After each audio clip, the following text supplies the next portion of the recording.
But let's break it all down for you. Tonight, I have someone who wants to be president and the chairman of a political party on the program. So we break it all down for you to make sense of what the 2019 general elections will be altogether based on the figures INEC is giving and some of the issues that are coming up. From our Abuja studio, my panel tonight, Mr. Alicia Shoyode is a presidential aspirant and a broadcast entrepreneur, and also Mr. Pt.1 is the new IPAC chairman. He's also the chairman, the national chairman of PPA. Thank you so much, gentlemen, for coming on the program today. Perhaps let me get your take, both of you, on the issues of the cost of nomination forms in most of the political parties.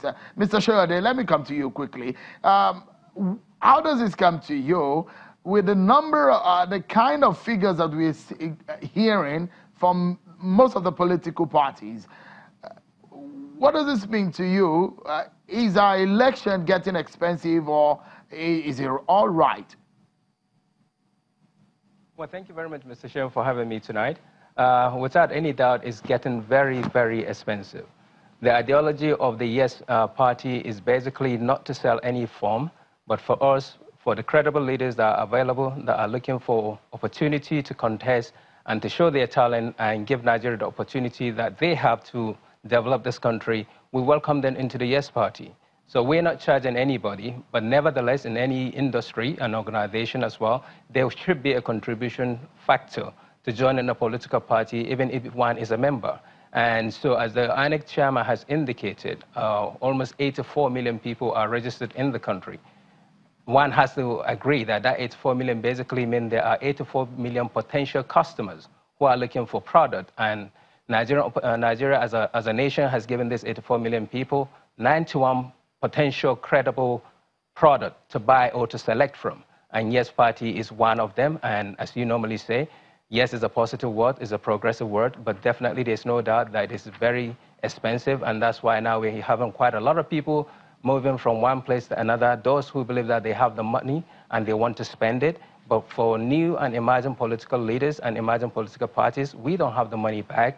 What we have is our brain, our knowledge, our creativity, and what we have learned around the world, and what the new generation of emerging leaders are giving to their own country. That is something that we're willing to offer our Nigerian people, Nigeria as a nation, and lead, not just only in Nigeria, but across Africa, and at the same time provide an empowerment platform for the black race all around the world.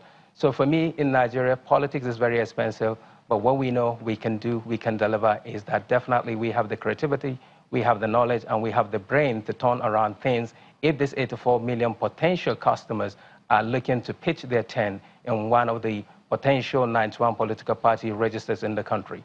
This is a new product, a new name, and you know, when somebody have a new baby, you want to give your baby a wonderful name. Yes is a wonderful name. Yes have got the ability, and it is a long journey, but a journey of 1,000 miles begins when you start. And I absolutely believe that we have the capacity, we have the resources, and the nation already have the resources that is available. But now we need the human capital, the good leaders that can provide that direction without abuses, and just focus on what Nigeria needs to be able to gain her position in the world. The new IPAC chairman, Mr. Ahmed, let me begin with you. You probably may not have power over what other political parties are doing in terms of how much they sell the nominations from. But what are your powers under the aegis of IPAC on how open the space should be for those who do not have as much money to buy nomination forms?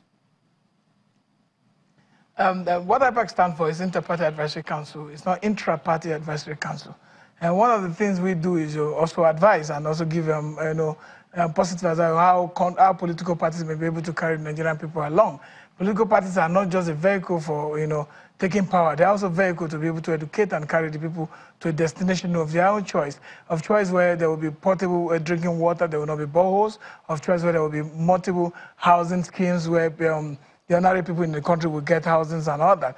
And when you now come up with the issue of where we hear exorbitant prices being tagged that for nomination form, you are really, they're taken aback, because what happened to the Not Too Young to Run bill? It doesn't have become it becomes too poor to run bill. Because the fact is that if we must give young people a chance, Yes, the multi-party democracy that we process has given us a lot of opportunity. I'm sitting down, having the opportunity to speak with the owner, one of the biggest entrepreneurs in the media industry internationally for Nigeria, which have marketed Nigeria all over the world, because there's multi-party democracy. Probably I wouldn't have met him. That constitution has given us, and you know when the constitution started, when the multi-party democracy started, there was this issue that Gani Fawehinmi did. He went to court to be able to see that INEC was charging fees for parties, members who want to contest election. And he went to court to challenge that provision. And the court said, no, you can't charge. You know, the form should be given out free. And that's the reason why we have multi-party democracy, and you file forms with INEC and you don't pay anything, and you have your candidate participate in an election without paying anything. I think making nomination form for aspirants seeking to become president, seeking to become governors of a country with competent houses that we have right now in the country is exorbitant and is discouraging for the young people. Whether it's any party of any whatever, it's PDP, whether it's APC, we should be able to limit the level of cost of, for nomination form, so that we allow young people who are very skilled, who are entrepreneurial in nature, who have the knowledge of the diversity of how to manage our country, to come on board. Because you can't just lock them out with that kind of provision. For me, I think I will continue to challenge these provisions, and I continue to tell young people to be able to take their destiny into their hands, because there are certain times you must be able to seek, and ask, what is disenfranchisement? Is it because someone chose to shut you out of participating, or somebody used another technique to shut you out of participating? For us, we have come to agree that yes, there are 84 million, almost 84 million registered voters. How active these 84 million voters are, how demanding they are of their right to seek that these parties that have been formed are public-owned institutions, wherever they are. Are they performing the role which are set out for? Because most times we convince ourselves with our party winning, being a vehicle to winning power. Yes, it is, but it's also a vehicle to enlighten people, to make people understand their right, to make people to galvanize opinion around the globe and see how do you come about to say, look, the decision that's been taken by this party is wrong, and for this reason we must vote for this other party. So for me as a whole, I think this thing is not right. I think the Nigerian young Nigerians should wake up and seek the alternative platform that the Constitution has given them the right to seek. Okay, quickly, let's begin another conversation, which is very important. And it's been the fears of a lot of people ahead of the 2019 election. It is the issue of vote buying. Mr. Shoyode, from what you've heard INEC chairman saying, and the capacity of INEC as provided in the law, are the ends of the commission tied in this case in terms of prosecution? Because their hands are tied based on the law, and the Electoral Act, as amended, is signed. Well, thank you very much. If one take into consideration what the INEC chairman actually narrated today, it is a serious issue. It is a serious case, and something needs to be done in order for us to have a sanity in the system. There is no doubt that INEC, for me personally, I believe that they have the capacity and they have the mandate to make sure, especially where they actually know that something of such nature transpires and something of that nature has taken place. INEC need to immediately actually either sanction, or at worst, they can make sure that that political party does not emerge, or their candidate does not emerge as a winner. Because when they end up winning or rigging it or buying the vote, there is a situation saying there must be a buyer and a seller. But these people are hungry. They're already poor, absolutely poor. So they're not really selling. They're just kind of taking what they think belongs to them. But then this is induced by those political parties, who some of them, rather than hanging around in their state, actually move to another state where this election are taking place, and they put more than 100 highly individuals who are politicians who are now spending excessive money in that location. So my understanding really is INEC need to make sure that any political party that engage and found should be suspended, removed from that election, Ahmed, and allow the second party to take Let me allow Mr. Ahmed to get into the conversation of the vote buying, because there is a buyer and there is a seller. Who do you blame, the buyer or the seller? I think both sides have to share in the blame, because if a lot of people have talked about poverty and all the rest. If you look at Zimbabwe, the recent Zimbabwe election, there's poverty in Zimbabwe higher than the one of Nigeria. And you saw the young man that came out in the opposition, and you saw how the Zimbabweans took out of the street and defending his right. I think it's a lot of attitudinal problem, and that's what we're saying.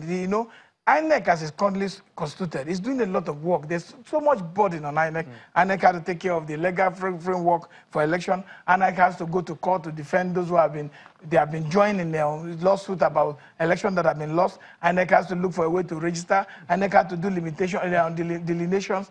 There's so much multiplicities of work that has been created for INEC. INEC has to also register political party and also check whether those political parties are performing their constitutional duty. For me, the only way to help the INEC, INEC chairman and who help the commission is for us to look for a way to put INEC and put it on the table and say, look, this part should go free and this part should remain like this. You know, because if we have what we call election malpractices tribunal, where they can take care of vote buying and all that, and go to like we have the EFCC, that will be able to, because before the EFCC was created, there was an anti-fraud unit in the police that was very active. So we must be able to look out to be able to take some powers from INEC. Mr. Ahmed, sorry that I'm going to have to cut you for a moment because we need to take this break. But when we come back, we'll begin crunching some figures for you about the 2019 general election and how all these, what this means for the election in 2019. Don't go anywhere. We'll be right back, everyone.